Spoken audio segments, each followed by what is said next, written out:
नमस्कार दोस्तों, आपका अपने GS academy by RSR channel में स्वागत है। दोस्तों, आज अपने जो बात करेंगे वो राजस्थान इतिहास में राजपूत युग की बात करेंगे। देखो, राजपूत युग का जो समय है वो 7वीं सदी से 12वीं सदी है। सबसे पहला क्वेश्चन, राजपूत युग का जो समय है 7वीं सदी से 12वीं सदी है। हर्षवर्धन है उसके शासन से पूर्व सभी राजपूत वंश हर्ष द्वारा शासित भूभागों में केंद्रित थे। यानी जो थानेश्वर का शासक था हर्षवर्धन, उसके शासन से पहले सभी जो राजपूत वंश है वो हर्षवर्धन द्वारा जो शासित भूभाग थे उसमें फैले हुए थे। हर्षवर्धन का समय 606 बताते हैं, लेकिन जब 647 में हर्षवर्धन की मृत्यु हुई, जैसे हर्षवर्धन की मृत्यु हुई इसके बाद विभिन्न शासक अपनी सत्ताओं को प्रसारित करने हेतु विभिन्न वंशों की स्थापना द्वारा अपने साम्राज्य का विस्तार बढ़ाना चाहते थे। हर्षवर्धन की मृत्यु हुई 647 में, तो जो विभिन्न शासक थे वो अपनी अपनी सत्ता फैला रहे हैं। इन सभी वंशों में मुख्य रूप से चौहान वंश थे, इधर साउथ में अपना दक्षिण में गुर्जर प्रतिहार वंश थे, और यहाँ अपने मेवाड़ में गुहिल वंश है, मारवाड़ में राठौड़ वंश है, ये थी। तो कहने का अर्थ है राजस्थान में राजपूत युग का प्रारंभ 647 यानी 7वीं सदी है। तो पहला क्वेश्चन, राजस्थान में राजपूत युग का प्रारंभ 647 ईस्वी से माना जाता है, जबकि इसका अंत भारत में मुस्लिम सत्ता स्थापित होने से पूर्व 1206 तक माना जाता है, यानी 1206 12वीं सदी तक। तो राजस्थान में राजपूत युग का जो प्रारंभ हुआ 647 ईस्वी में यानी 7वीं सदी में, और जो अंत हुआ वो मुस्लिम जो सत्ता स्थापित हुई 1206 में कुतुबुद्दीन ऐबक तक माना जाता है। अब अपने चौहान वंश की बात कर रहे हैं। देखो, ये जो वंश है चौहान वंश, इसकी जो स्थापना की है वो वासुदेव ने की है। तो चौहान वंश की स्थापना किसने की? वासुदेव ने। ये क्वेश्चन कई बार पूछा भी जाता है कि चौहान वंश की स्थापना किसने की? वासुदेव। वासुदेव भगवान कृष्ण का नाम है। तो अपने सभी को पता भी, अपने भगवान कृष्ण को कितने रुपए का प्रसाद चढ़ाती? 51 का। तो 51 यहाँ पे है, ये 51 है, और 51 से पहले 5 और लगा लो, 551। तो इस वंश की जो स्थापना हुई वो सर्वप्रथम 551 में वासुदेव द्वारा सांबर झील के चारों ओर की गई। बहुत गजब क्वेश्चन है, ये क्वेश्चन आपको नोट करना है कि चौहान वंश की जो स्थापना है सर्वप्रथम 551 में वासुदेव द्वारा सांबर झील के चारों ओर की गई। सांबर झील के चारों ओर वासुदेव। सांबर झील के प्राचीन समय में इस झील के आसपास के क्षेत्र को शाकंभरी सपाद लक्ष्य के नाम से भी जाना जाता है। यानी प्राचीन समय इस झील का जो सांबर झील है, इस झील के आसपास के क्षेत्र को शाकंभरी माता का मंदिर भी यहाँ पे और सपाद लक्ष्य के नाम से जाना जाता है। अतः चूँकि चौहान वंश की स्थापना वासुदेव ने की, इसलिए वासुदेव को चौहानों का आदि पुरुष, मूल पुरुष या चौहान वंश का संस्थापक माना जाता है। क्वेश्चन आपका पूछ लिया जाए कि चौहान वंश का संस्थापक किसे माना जाता है, तो आपको तुरंत करना है चौहान वंश का संस्थापक वासुदेव को माना जाता है। वासुदेव को भगवान कृष्ण का याद नाम रखना है।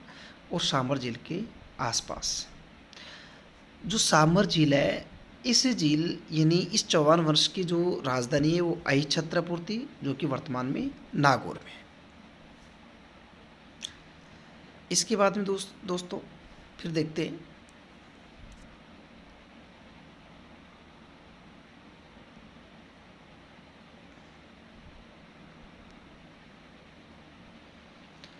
वासुदेव चौहान द्वारा निर्मित सांबर झील के आसपास शाकंभरी माता का मंदिर बनवाया गया, जिसे सांबर की चौहानों की कुलदेवी के नाम से जाना जाता है। यानी जो सांबर झील है इसके पास ही शाकंभरी माता का मंदिर है, इसलिए शाकंभरी माता को चौहानों की कुलदेवी भी कहा जाता है। शाकंभरी, देखो होता क्या है मित्रों, इसलिए शाकंभरी माता को तीर्थों की नानी देवयानी के नाम से भी जाना जाता है। कई बार क्वेश्चन पूछा भी गया है कि किस माता को तीर्थों की नानी व देवयानी कहते, तो हम कहते हैं शाकंभरी माता। क्या? शाकंभरी माता। एक बार अकाल पड़ने के कारण इसने इस क्षेत्र में फल फ्रूट और सब्जियां उगाई थी, इसलिए इसे तीर्थों की नानी भी कहती देवयानी। चौहानों की उत्पत्ति के बारे में विभिन्न इतिहासकारों को अलग अलग मत है, जो इस प्रकार है। सबसे पहले अग्निकुंड से, देखो अग्निकुंड है, इसमें बताते हैं पृथ्वीराज रासु के रचयिता चंद्रबरदाई। मित्र ऐसा कहते हैं कि जो चंद्रबरदाई है, जो कि पृथ्वीराज चौहान का एक दरबारी है, इस चंद्रबरदाई का जन्म भी पृथ्वीराज के साथ हुआ था और मृत्यु भी पृथ्वीराज के साथ हुई थी। इसने जो पुस्तक लिखी थी वह है पृथ्वीराज रासो। बहुत गजब की, उसने कई बार पूछा भी गया है कि पृथ्वीराज रासो यानी पृथ्वीराज की जो रासलीला है उसका बखान किसने किया? चंद्रबरदाई इसका खास मित्र है। तो ये पृथ्वीराज रासो की जो रचयिता चंद्रबरदाई, ये इसे अग्निकुंड से मानते हैं। मुणोत नैणसी और सूर्यमल मिश्रा। पृथ्वीराज रासो के अनुसार ऐसे कहते हैं कि एक बार वशिष्ठ जी आबू पर्वत पर जो यज्ञ कर रहे थे तो राक्षस वगैरह इनके यज्ञ को नष्ट कर देते, जिसके कारण इस वशिष्ठ ने आबू पर्वत पर यज्ञ से चार योद्धाओं को उत्पन्न किया था, जिसमें पहला है प्रतिहार। देखो सबसे पहले प्रतिहार ये हार गए, फिर परमार, इनको भी मार दिया राक्षसों ने। तो पहले को उत्पन्न किया तो हार गए, फिर दूसरे को उत्पन्न किया तो ये इनको मार दिया। तो तीसरे की आवश्यकता चालुक्य, लेकिन चालुक थे इसलिए इनको भी हटा दिया। और चौथे की उत्पत्ति चौहान। तो ऐसा कहते हैं कि इसलिए ये मत अग्निवंश है, और ऐसे मानने वाले में चंद्रबरदाई है। विदेशी मत आपको पता है, जो विदेशी होगा वही विदेशी मत देगा। जैसे कर्नल जेम्स टोड ये विदेशी थे तो विदेशी मत, वी ए स्मिथ, शकहूण कुशा, ये इन्हें विदेशी मानते हैं। ब्राह्मणों से उत्पत्ति, जिसमें ये अपने को पता है भाई जो ब्राह्मण होंगे, ब्राह्मण यानी दशरथ शर्मा, गोपीनाथ शर्मा, और वैसे ब्राह्मण वैसे बिजोलिया। तो बिजोलिया शिलालेख भी ब्राह्मणों से मानेगा, डॉक्टर दशरथ शर्मा भी मानेगा और डॉक्टर गोपीनाथ शर्मा भी मानेगा। सूर्यवंशी मतों में गौरीशंकर हीराचंद ओझा है। पृथ्वीराज विजय के रचनाकार जयानक। देखो बहुत गजब की क्वेश्चन है कि पृथ्वीराज विजय जो है वो पुस्तक किसने लिखी?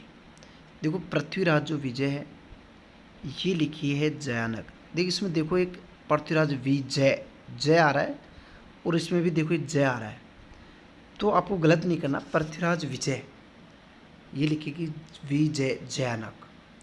चौहान प्रस्तुतियों में भी सूर्यवंशी है। चंद्रवंशी में हास्य शिलालेख अचलेश्वर है, शिलालेख चंद्रवंश बताएगा। तो मित्रों आगे चलते हैं। अब इसमें इस वंश का विस्तार सामर झील के देखो जो ये जो चौहान वंश है इसका विस्तार सामर झील के चारों ओर है। तो सामर झील के चारों ओर होने के कारण इसे चाहमान कहा, और चाहमान शब्द से ही चौहान बना। ये बहुत गजब की क्वेश्चन है, यानी दोबारा रिवाइज करते हैं। चौहान वंश की देखो आपको सबसे पहले हैं वीडियो, मैं काफ़ी कोशिश भी कर रहा हूँ कि वीडियो आप तक साफ पहुँचे, लेकिन वीडियो आप तक साफ नहीं पहुँच पा रहा, इसमें मेरी कोई गलती नहीं, ये टेक्निकल प्रॉब्लम है। लेकिन आप लोग कोशिश करेंगे वीडियो खुद क्लास नोट्स लेकर बैठेंगे, आपके वीडियो को देखेंगे और जो मेरी वॉइस है उनके अनुसार भी आप अपने नोट्स बना सकते हैं और आँख बंद करके रिवाइज कर सकते हैं। इससे आपका पूरा चौहान वंश कंप्लीट हो जाएगा। यानी पहला क्वेश्चन जो सबसे मेन क्वेश्चन है, पहला क्वेश्चन है कि जो हर्षवर्धन के बाद में कुछ शासक है जो अपनी सत्ता फैलाना चाहते हैं 647 के बाद में, इसमें कुछ है।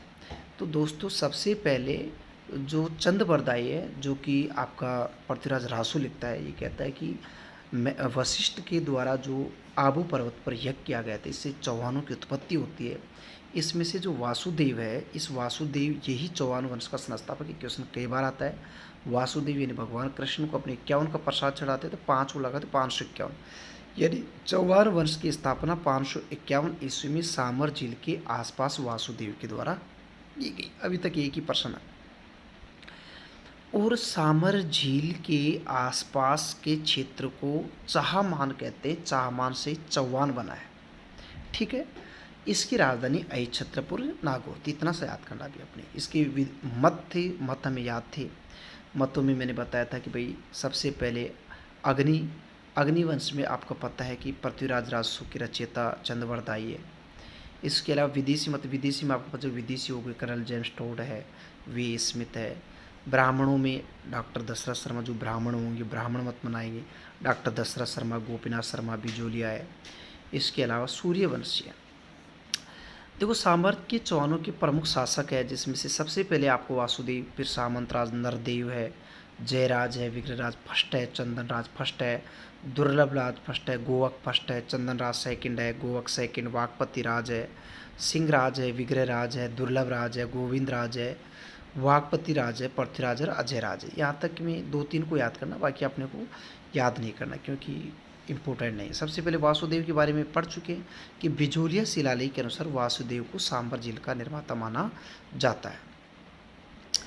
इसके बाद में मित्रों, तो वासुदेव के बाद दुर्लभ राज को करते अपने मेन को देखना अपने को। देखो दुर्लभ राज के बारे में कहा गया है कि यहाँ इसमें से भी कोई क्वेश्चन नहीं बनेगा।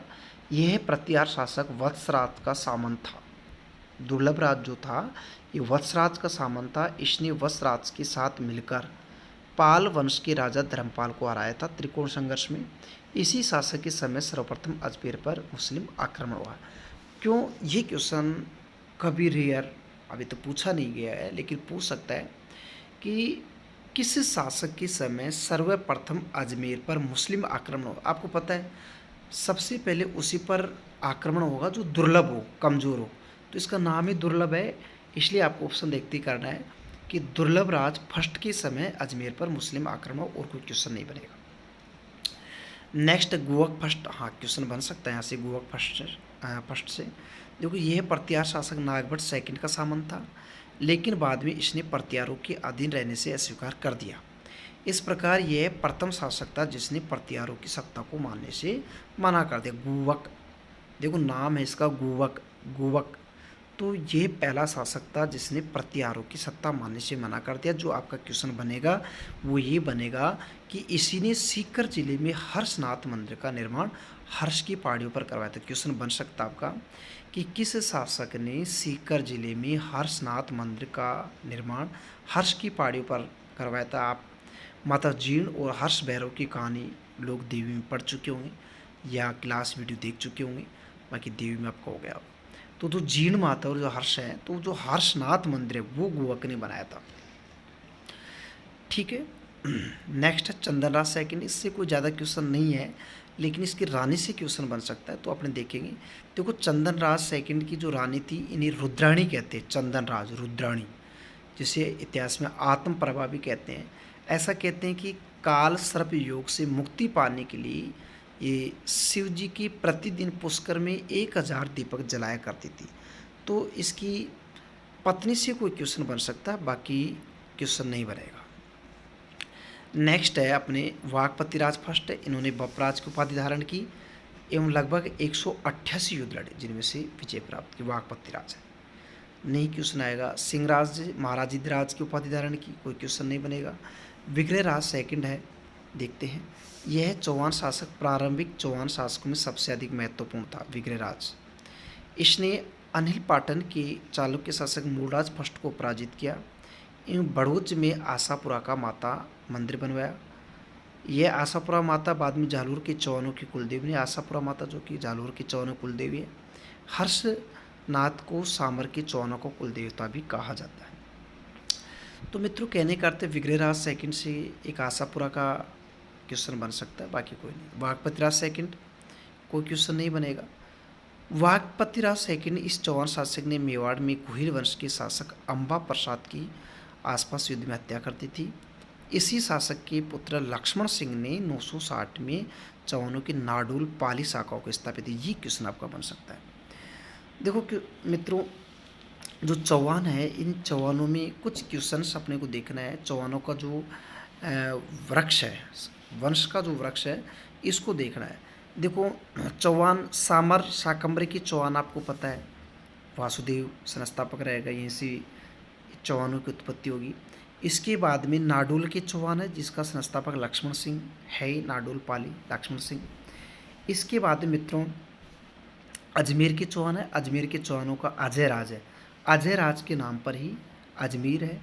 इसके बाद में देखो नाडोल, नाडोल का कौन है? पाली का लक्ष्मण सिंह। ऐसा अपने को यूँ भी याद कर सकते हैं, नाडोल यानी मत डोलो, नहीं तो लक्ष्मण नाक काट लेगा, ऐसे भी अपने याद कर सकते हैं। ना डोल यानी मत डोलो नहीं तो लक्ष्मण नाक काट लेगा। और अजमेर, अजमेर देखो नाम मिलता हुआ अजमेर अजयराज, ठीक है। जालोर का है कीर्तिपाल, देखो झालोर लोरी, माता झालोर, लोर यानी लोरी होती है, तो माताएं कीर्ति यानी पहले की जो माताएं होती थी राजपूत यानी जो सूरवीर योद्धा होते थे उनकी कीर्ति गा गा कर लोरी सुनाते थे। तो झालोर का कौन है? कीर्तिपाल। इसके अलावा मित्रों सिवाना के चौहान आएंगे, फिर बूंदी के हाड़ा चौहान आएंगे जिसका संस्थापक देवा। बूंदी का कौन है?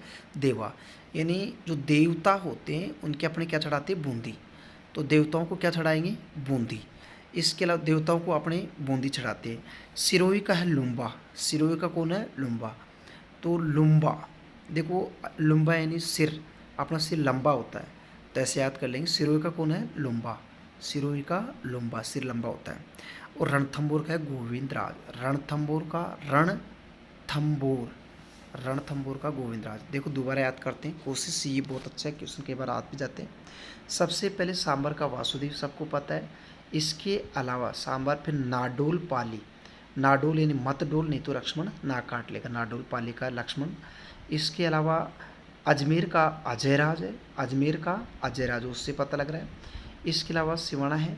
फिर आपका सिरोही, सिरोही यानी लंबा सिर, तो लुम्बा, सिरोही का कौन है? लुम्बा। बूंदी, बूंदी, बूंदी किसको चढ़ाते हैं? अपने जो देवता होते हैं, तो बूंदी का कौन है? देवा। इसके अलावा फिर अपना है रणथंबोर का गोविंदराज है। तो ऐसे अपने याद करेंगे, ठीक है।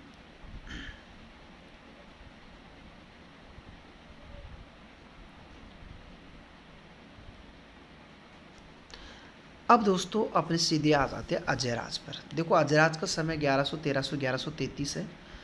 ये जो अजयराज है ये चौहान शासक अत्यधिक महत्वाकांक्षी था। बहुत क्वेश्चन आपके क्वेश्चन बन सकते हैं अजयराज से, तो थोड़ा गौर करके नोट करना आपको। अजयराज का समय 1100, 1300, 1133 है। यह चौहान शासक अत्यधिक महत्वाकांक्षी था। इसने 1113 में अजमेर नगर बसाया। बहुत गजब क्वेश्चन है, नोट करना आपको। यह चौहान शासक ने इस चौहान शासक ने 1133 में अजमेर नगर को बसाया। बहुत गजब क्वेश्चन, नोट करना आपको। एवं गठबीटली की पहाड़ी पर अजमेर के किले का निर्माण करवाया, जिसे तारागढ़ का किला कहते हैं। तो देखो अजय राज, अजय से अजमेर, अजमेर का संस्थापक कौन बनेगा? अजय राज 1113 में, और अजमेर के किले का निर्माण करवाएगा। ऐसा कहा जाता है कि 1133 में इसने अपने पुत्र अरुणोराज को समस्त राज का सौंपकर पुष्कर नामक स्थान पर अपना शेष जीवन व्यतीत किया।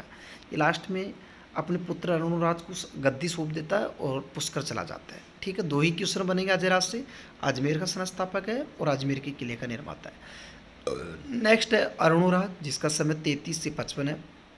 देखो अजयराज के बारे में कुछ चीज़ें और है। इस चौहान शासक ने अपने ही नाम पर अजयराज नामक के चांदी के सिक्के चलाए।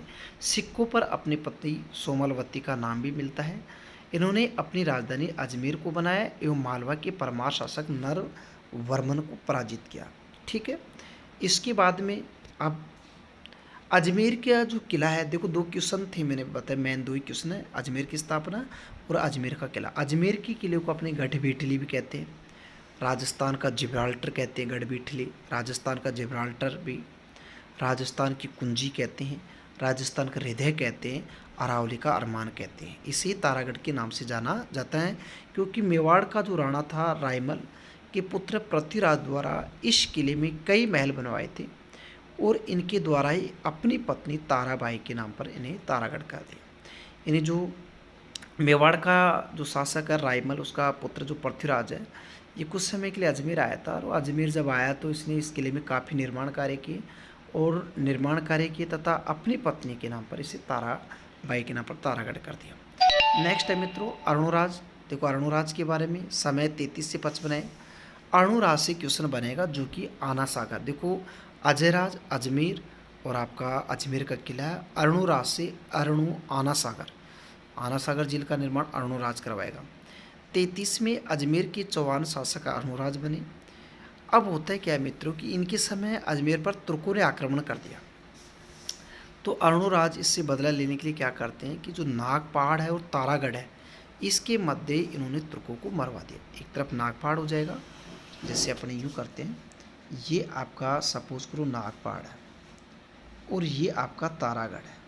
तो ये क्या करता है, इन दोनों के मध्य इन तुर्कों को घेर लेता है और यहाँ ये जो तुर्क थे इन तुर्कों को काट देता है, जिसके कारण क्या होता है कि ये जो ज़मीन है ये ज़मीन पूरी लाल हो जाती है। तो ऐसा कहते हैं कि इसने यहाँ से जो लूनी चंद्रा नदी निकलती है, इस नदी के जल को ये यहाँ से लाते हैं ताकि ये ज़मीन साफ हो गई।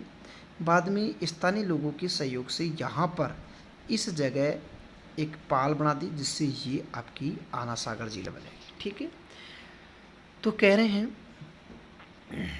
तुर्कों का आक्रमण जिसके बदला लेने के लिए इन्होंने नागपाड़ में तारागढ़ की पहाड़ी के मध्य नरसंहार करवाया।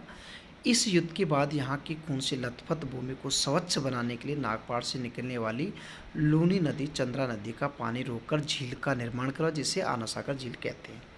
इन्होंने पुष्कर में वराह मंदिर, हाँ एक क्वेश्चन हो रहा है, पुष्कर में वराह मंदिर का निर्माण भी इसने करवाया था। देखो आना सागर जो झील है, इस आना सागर झील के समीप ये जो झील है, यहाँ पे जहांगीर ने शाही बाग बनाया। यहाँ पे जहांगीर ने शाही बाग बनवा दिया, जिसे वर्तमान में सुभाष उद्यान कहते हैं। इसी उद्यान में नूरजहाँ की जो माँ थी अस्मत बेगम के द्वारा गुलाब के फूलों से इत्र की खोज की। ये जो आपका गार्डन है, इसी गार्डन में जो नूरजहाँ की माँ है उस अस्मत बेगम ने इत्र की भी खोज की थी यहीं पर। ठीक है, इसके बाद मित्रों अपने क्वेश्चन आता है, मुगल सम्राट शाहजहाँ के द्वारा इस झील के किनारे 5 बारादरी को निर्माण करवाया। 5 ऐसे बैठने की छतरियाँ शाहजहाँ ने, जहांगीर के पास शाहजहाँ ने। अरुणराज का चालुक्य से संघर्ष लंबा चलता रहा। 34 में चालुक्य से जयसिंह अरुणराज के मध्य हुए युद्ध में अरुणराज और विजय प्राप्त करने पर जयसिंह अपनी पुत्री कांचन देव को आया। ये कोई क्वेश्चन आपका बनेगा नहीं। इसके बाद में सीधे ही अपने आते हैं जगदेव से। देखो जगदेव, इस चौहान शासक ने अपने पिता अरुणराज की 1155 में हत्या कर दी। जगदेव जो था इसने क्या किया कि अपना जो पिता था अरुणराज, इसकी हत्या कर दी। इसी कारण इस शासक को पितृहंता के नाम से जाना जाता है। इसलिए क्वेश्चन आएगा तो ये बनेगा कि अजमेर के इतिहास में किसे पितृहंता कहते हैं, तो आपका क्या आएगा, जगदेव। नेक्स्ट है विग्रहराज चतुर्थ। यहाँ से आपका डेफिनेट क्वेश्चन बनेगा, चाहे वो कवि बांधव से हो चाहे वो अजमेर के स्वर्णिम इतिहास से। देखो विग्रहराज चतुर्थ, जिसे इसे चौहान शासकों में कवि बांधव की उपाधि, ये क्वेश्चन कई बार पूछा जाता है कि चौहान शासकों में किसे कवि बांधव कहते हैं, तो विग्रहराज चतुर्थ है, क्योंकि ये प्रमुख कवि एवं साहित्यकारों को आश्रय देते थे। बहुत जो कवि और साहित्यकार उन्हें आश्रय देते थे, इसलिए इसे कवि बांधव भी कहते हैं।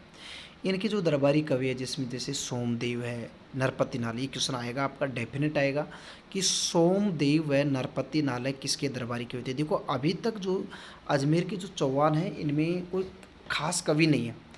अब आपको यहाँ छटनी कैसे करनी है, जैसे क्वेश्चन आएगी सोमदेव व नरपति नाल किसके दरबार में रहते थे, तो आपको क्वेश्चन तुरंत करना है, क्योंकि सबसे पहला क्वेश्चन किस शासक को अजमेर का कवि बांधव कहते हैं, यानी कवियों का मित्र।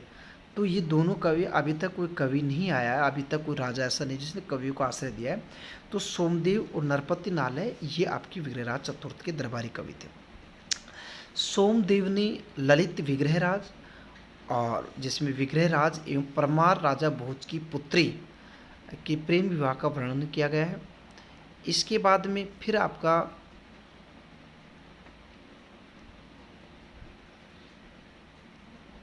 और नरपति नाल ने बीसल देव रासो की रचना की, इसे बीसल देव भी कहते हैं, जिसमें विग्रहराज एवं इंद्रपुरी के राजकुमार देसल देव के प्रेम संबंधों का वर्णन है। विग्रहराज चतुर्थ स्वयं भी बहुत रचनाएं किया करता था। ये वाकई में कवि बांधव था, और इसकी प्रमुख जो रचना है वो हरि किली नाटक। इसमें महाभारत के युद्ध के समय का अर्जुन शिव का संवाद। ऐसा कहते हैं कि जब युद्ध हो रहा है महाभारत का, तो अर्जुन भगवान शिव को खुश करने के लिए अस्त्र लेने के लिए पेड़ के नीचे तपस्या करता है। इसमें जो शिव जी है वो शिकारी का वेशभूषा धारण करके और वेशभूषा धारण करते हैं। तो वहीं से एक हिरण गुजरता है, तो उधर से भगवान शिव जी ने भी धनुष छोड़ा, बाण छोड़ा, और इधर अर्जुन ने भी। तो जब दोनों बाण एक साथ लगे तब जाके दोनों में लड़ाई होगी कि भाई ये बाण मैंने छोड़ा, पहले मेरा है, ये हिरण मेरा है। तब शिव जी ने कहा कि ठीक है, अपने लड़ाई करके दोबारा देख लेते हैं। तो अर्जुन उस युद्ध में हार जाता है। तब अर्जुन ने कहा था कि भाई मुझे लड़ाई में, बाणों की जो लड़ाई है, इसमें या तो गुरु द्रोणाचार्य हरा सकते हैं, भीष्म पितामह या शिव जी। तो आप गुरु द्रोणाचार्य भी नहीं है, भीष्म पितामह भी नहीं है, आप शिव जी हैं। तब जाके भगवान शिव प्रसन्न होकर उन्हें काफ़ी अस्त्र शस्त्र देते हैं और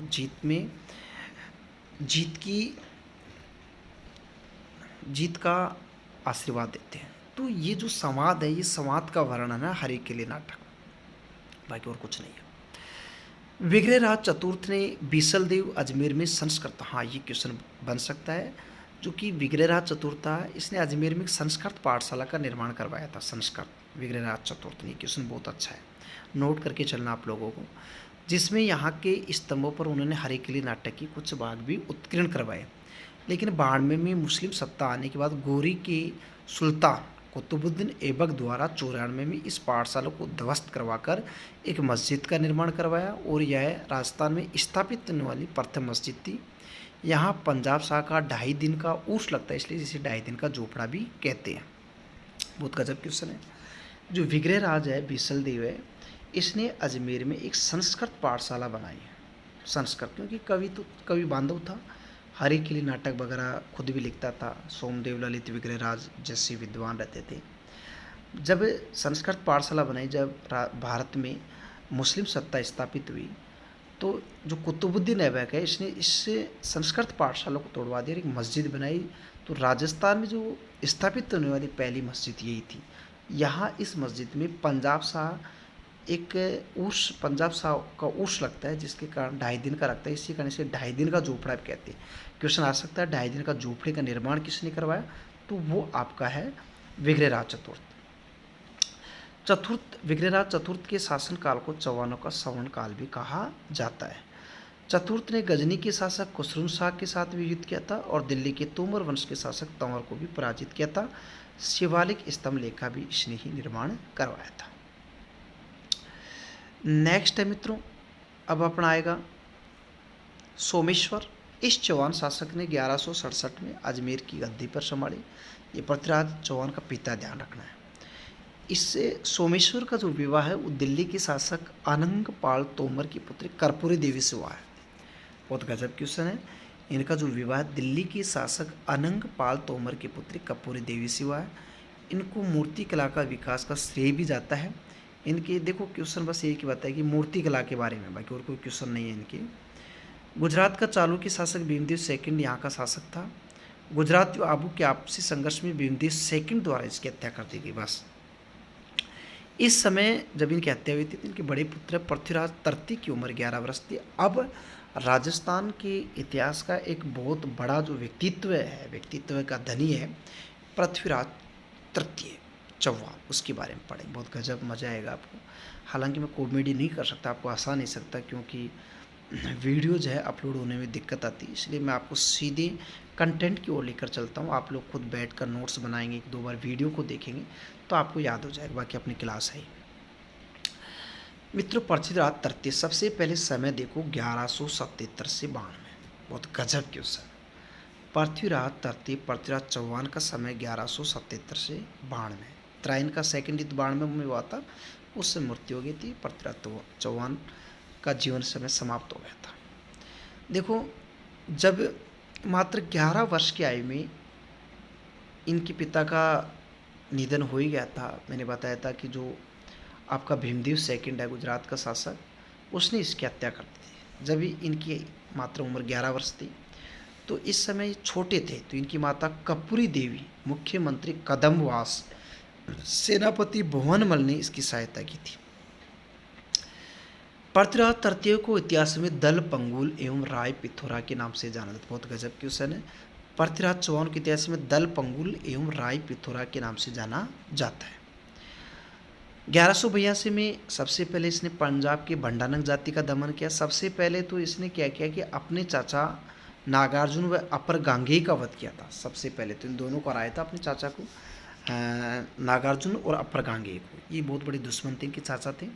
फिर इसने पंजाब में भंडारंग जाति का दमन किया और 82 में नारायणा यूपी नामक स्थान पर, जो आपका यूपी है, वहाँ महोबा का शासक था परमर्दी देव, उसके विरुद्ध युद्ध किया। एक बार ऐसा कहते हैं कि पृथ्वीराज चौहान की सेना दिल्ली से आ रही थी, तो ये जो आपका चंदेल शासक परमर्दी देव है, इसने घायल सेना पर अटैक कर दिया था पृथ्वीराज चौहान की, तब जाके युद्ध हुआ था। और इस युद्ध में 2 वीर नायक थे, आला उदल, उनकी मृत्यु हो गई थी।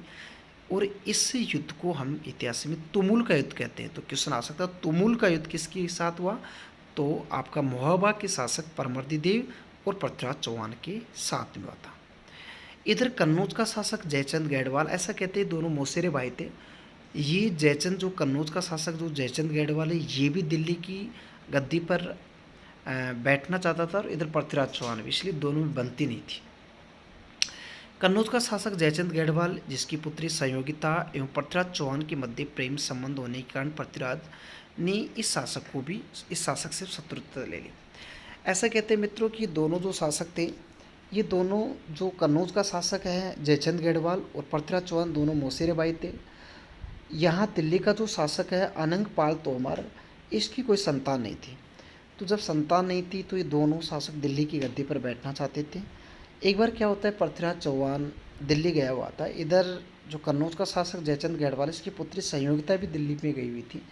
दोनों का वहाँ पे प्यार प्रेम संबंध स्थापित हो जाता है, जिसके कारण ये पृथ्वीराज चौहान और वो दोनों एक दूसरे को लाइक करते हैं। कहानी को आगे ले जाते हैं। मैं कहानी सुना देता हूँ पहले।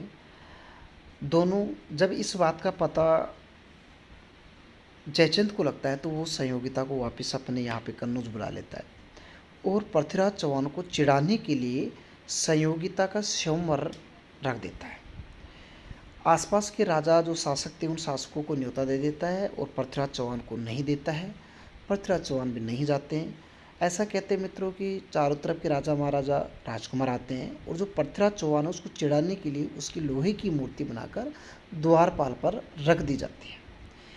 स्वयंवर शुरू हो जाता है। ऐसा कहते हैं कि जो संयोगिता थी, वो संयोगिता उसने जो वरमाला है उस पृथ्वीराज, क्योंकि वो उसको लाइक करती थी, इसलिए उस संयोगिता ने वरमाला पृथ्वीराज के गले में जो लोहे की मूर्ति थी उस पर ही पहना दी।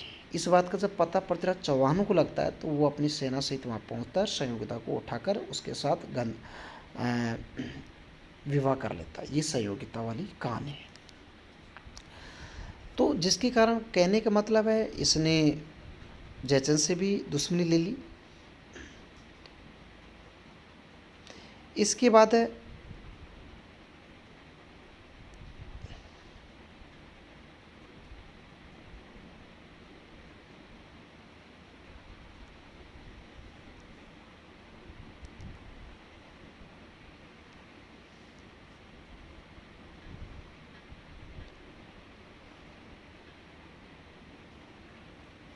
चलो इधर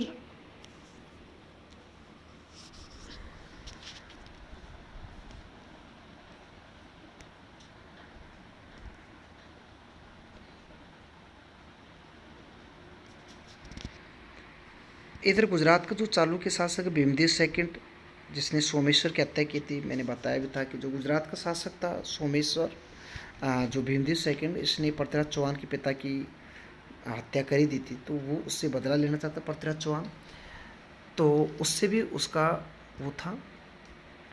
इधर क्या होता है कि जो एक मित्रों आबू की राजकुमारी इच्छिणी देवी, ऐसा कहते हैं कि जो आबू की राजकुमारी इच्छिणी देवी थी, वो पृथ्वीराज चौहान को लाइक करती थी।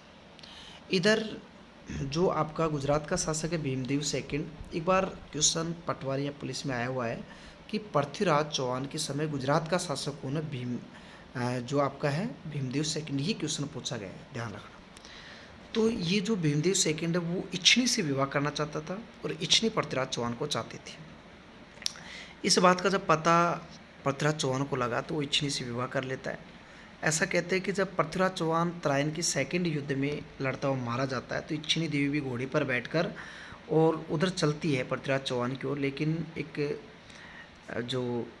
तुर्क है या जो गोरे का एक सैनिक है, उसके एक बाण से मर जाती है, और राजपूत योद्धा उसी युद्ध स्थल पर उसकी दाह संस्कार कर देती। ये थी इच्छिणी देवी। तो इसके कारण क्या होता है कि ये युद्ध होता है इच्छनी को लेकर, जिसमें पृथ्वीराज चौहान की जीत होती है और आपका भीमदेव सेकंड मारा जाता है। इधर जो मित्रों गजनी का शासक है महमूद गोरी, वो भी भारत में प्रवेश करता है, पंजाब के आसपास के स्थानों को विजित कर लेता है। पृथ्वीराज चौहान द्वारा इसके विरुद्ध सैनिक अभियान किया गया, जिसके इन्हें इतिहास में त्राइन का प्रथम युद्ध कहते हैं। देखो अपने पढ़ते त्राइन का प्रथम युद्ध, बहुत गजब क्वेश्चन है, आपको देखना है। तो सबसे पहले अपने त्राइन का प्रथम युद्ध देखते हैं। त्राइन का प्रथम युद्ध हुआ 1191 में। ये त्राइन आपका हरियाणा में है, ठीक है। देखो 1191 में महमूद गोरी ने बठिंडा पंजाब पर कब्जा कर लिया। जो महमूद गोरी जो गजनी का शासक था, इसने क्या किया कि जो 1191 में पंजाब के बठिंडा पर अटैक कर लिया, ठीक है। और इधर इसी कारण पृथ्वीराज चौहान गोरी के मध्य हरियाणा के करनाल जिले में त्राइन के मैदान में युद्ध हुआ। इस युद्ध में पृथ्वीराज चौहान का महत्वपूर्ण सहयोग दिल्ली के सेनापति गोविंद राय ने किया। ऐसा कहते हैं कि जब लड़ाई हो रही थी तो ये जो पृथ्वीराज, ये महमूद गोरी है, इस गोरी ने इस दिल्ली के शासक गोविंद राय के भाले से 2 दांत तोड़ दिए थे। तो बहुत गुस्सा आता है गोविंद राय को। गोविंद राय ने एक भाला फेंका जिससे गोरी घायल हो जाता है। गोरी यहाँ से भागकर वापस गजनी चला जाता है। मोहम्मद गोरी की तरह गोविंद राय पर भाले से आक्रमण किया गया, जिसके बदले में गोविंद राय ने गोरी पर भाला मारा। इससे बुरी तरह घायल होकर गजनी चला गया। निष्कर्ष ये कहा जा सकता है कि त्राइन के प्रथम युद्ध में गोरी की पराजय, पृथ्वीराज चौहान की विजय हुई। तो ये त्राइन का प्रथम, त्राइन का द्वितीय युद्ध 92 में होता है। मोहम्मद गोरी द्वारा त्राइन के प्रथम युद्ध में पराजय के कारण मोहम्मद गोरी त्राइन के फर्स्ट युद्ध में हारे गया, तो ये द्वितीय युद्ध की तैयारी में जुड़ जाता है, ठीक है।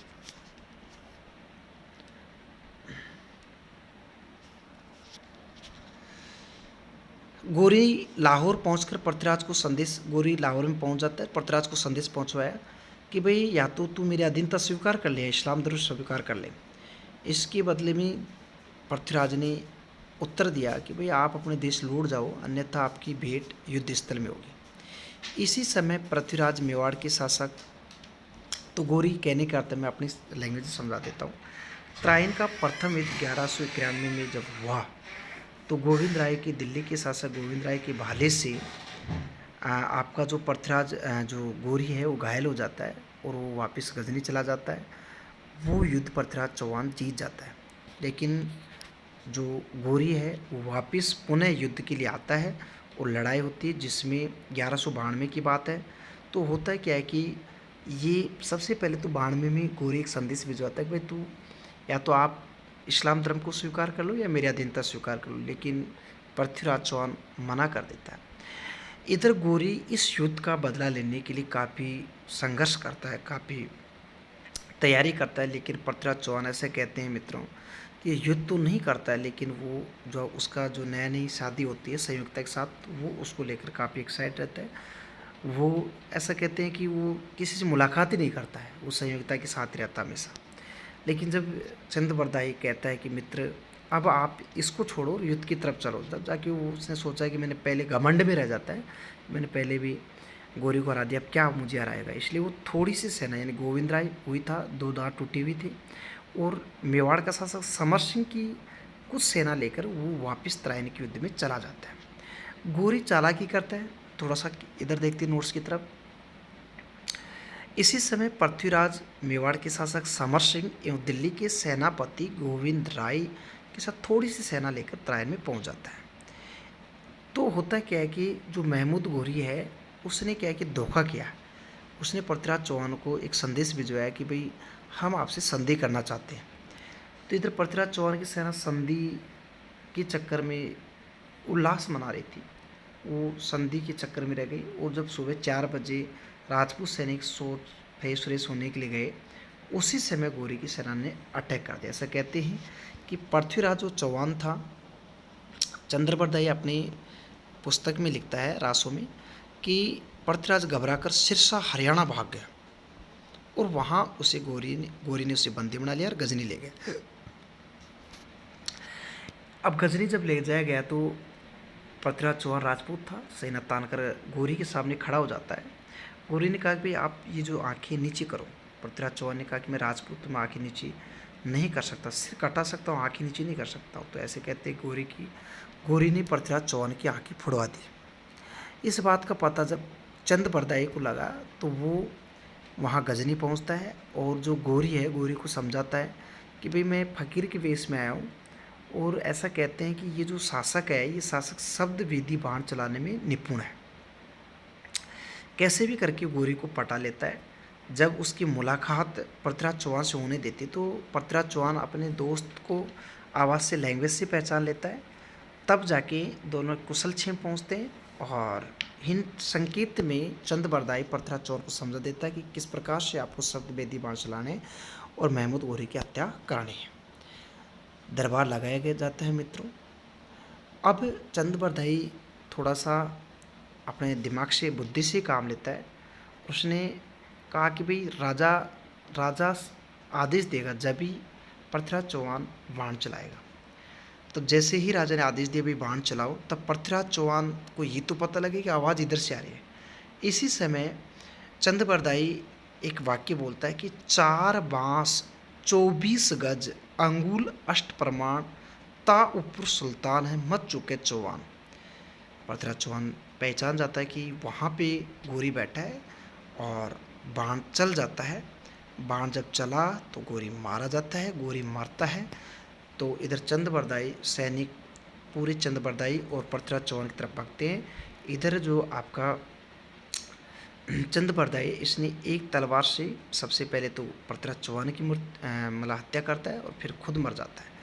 इसलिए ऐसा कहते हैं मित्रों कि ये जो है यहाँ पृथ्वीराज चौहान का इतिहास समाप्त होता है।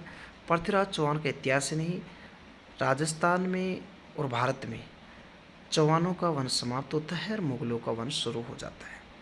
1192 में गोरी कुतुबुद्दीन ऐबक को दिल्ली की गद्दी सौंप देता है और राजस्थान, भारत में मुगल सत्ता स्थापित हो जाती है। ये था अजमेर के चौहानों का इतिहास। मित्रों, आप 1-2 बार देखेंगे वीडियोज़ को, 2-3 बार देखेंगे, क्लास नोट्स लेकर बैठेंगे, उसमें उतारते जाएंगे तो आपको कंटेस्ट याद हो जाएगा। बाकी पूरी वीडियोज़ में आपको हिस्ट्री के अपलोड करूँगा। और दूसरी बात है, चैनल को आप सब्सक्राइब कर लें। और जो मेरे भाई बहन है गाँव में, वो अपने अड़ोसी पड़ोसी जो पढ़ रहे हैं मेरे भाई बहन, उनसे भी कहकर चैनल को सब्सक्राइब करा दे ताकि उनका भी कल्याण हो सके। ये पूरा इतिहास था आपका अजमेर का। धन्यवाद।